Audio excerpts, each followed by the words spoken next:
Bismillahirrahmanirrahim. Assalamualaikum warahmatullahi wabarakatuh.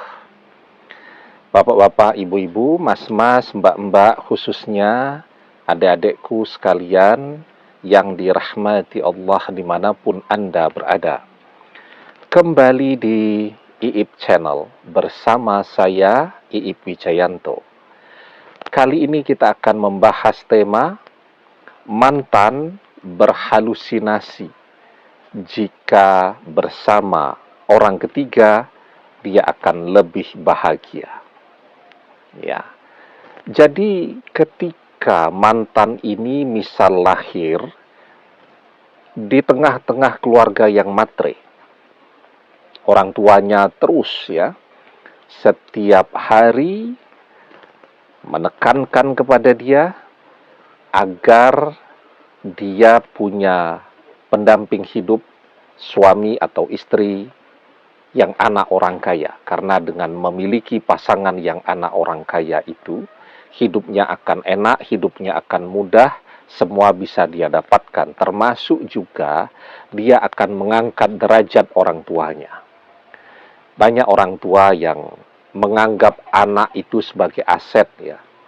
Ketika dia melihat anaknya ini cantik, maka yang ada dalam pikiran mereka, anak yang cantik ini dinikahkan dengan anak orang kaya, apapun kualitasnya, agar taraf hidup mereka juga ikut menjadi terangkat. Nah, itu namanya menganggap anak sebagai aset.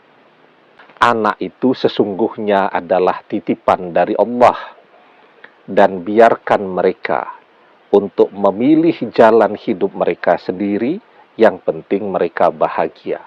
Tetapi ketika setiap hari anak itu mendapatkan tekanan agar punya suami atau punya istri yang orang kaya atau anak orang kaya dan seterusnya, nah itu akan membuat anak tadi bisa mengalami gangguan-gangguan kejiwaan ya. Salah satunya berhalusinasi. Ketika bersama kita, mungkin kita sudah merasakan gejala-gejala itu ya. Mantan selalu membicarakan sesuatu yang tidak pernah ada. Mantan mungkin juga mengatakan sering melihat sesuatu yang tidak pernah ada. Mantan menginginkan sesuatu yang tidak mungkin bisa dia dapatkan, tetapi dia terus berhalusinasi. Dia terus mengatakan sesuatu yang tidak realistis. Ya, termasuk juga sebaik apapun kita berusaha untuk membuat dia bahagia, begitu dia melihat ada orang ketiga yang sepertinya kelihatannya kaya raya, maka kesitulah dia pergi dengan mimpi agar hidupnya bisa enak, agar hidupnya bisa kaya, agar hidupnya bisa mapan dan bisa mengangkat derajat orang tuanya tadi. Tetapi sesungguhnya itu adalah sebuah halusinasi. Jadi kalau halusinasi itu yang paling ekstrim misal ya, orang berbicara dengan seseorang yang tidak pernah ada. Kemudian dia mendapatkan bisikan-bisikan tertentu. Nah, itu yang terjadi pada orang yang mengalami halusinasi yang ekstrim ya. Mungkin mantan belum sampai ke tingkat itu. Tetapi karena mantan begitu terobsesi untuk menjadi orang kaya, maka sesungguhnya ketika orang ketiga itu sebenarnya tidak punya apa-apa.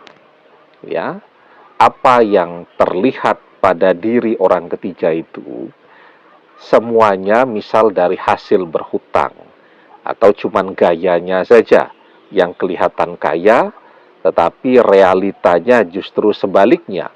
Dia juga mau numpang kepada mantan karena mantan kelihatan sudah jauh lebih mapan daripada dia. Nah, maka ini namanya orang berhalusinasi nih, ketika mantan berpikir bahwa bersama orang ketiga hidupnya akan jauh lebih enak, akan jauh lebih bahagia daripada bersama kita.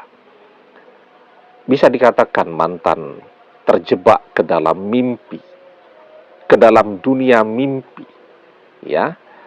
Padahal kan lebih baik kita makan singkong tetapi di dunia nyata daripada kita bermimpi, daripada kita berhalusinasi, makan roti, makan burger, makan pizza, tetapi itu cuman ada di dalam mimpi atau di dalam halusinasi kita. Nah, jadi kita sudah melakukan yang terbaik untuk mantan. Kita sudah mengusahakan segala yang dia inginkan, tetapi dia tidak pernah merasa puas dengan apapun yang sudah kita upayakan. Orang yang tidak pernah merasa puas, dia akan mendapatkan azab dunia.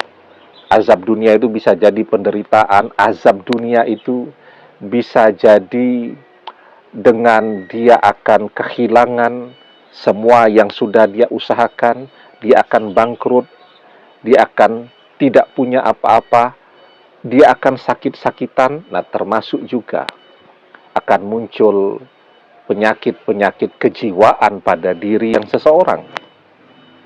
Jadi orang akan berhalusinasi dan seterusnya. Itu sebenarnya juga bagian dari azab dunia yang akan seseorang dapatkan. Kenapa? Karena dia tidak belajar bersyukur dengan apapun yang dia miliki. Karena orang tuanya juga tidak pernah belajar bersyukur dengan apapun yang sudah mereka dapatkan pada saat ini. Coba bayangkan ya, ketika mantan terus saja mengembangkan halusinasinya tadi, mana-mana jadi ngomong sendiri, kemana-mana jadi ketawa sendiri, dan seterusnya. Itu kan azab dunia yang luar biasa beratnya. Nah, maka orang yang tidak pandai bersyukur, bukannya kenikmatan yang akan dia dapatkan, tetapi justru azab yang akan dia rasakan.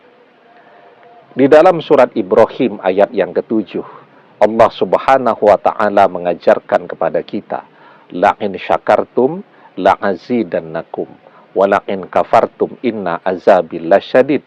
Jika kalian pandai bersyukur dengan nikmatku, kata Allah, maka akan aku tambahkan nikmatku untuk kalian. Tetapi jika kalian tidak pandai bersyukur, maka sesungguhnya azabku sangat pedih.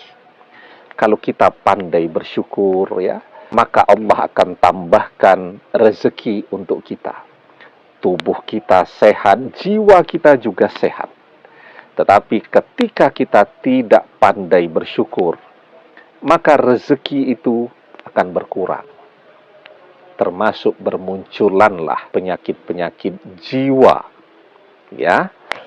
Kalau kemudian orang sudah sampai pada tingkat berhalusinasi yang akut, siapa yang mau jadi pendamping hidupnya? Karena orang ketakutan ya, melihat orang yang kemana-mana selalu ngomong sendiri.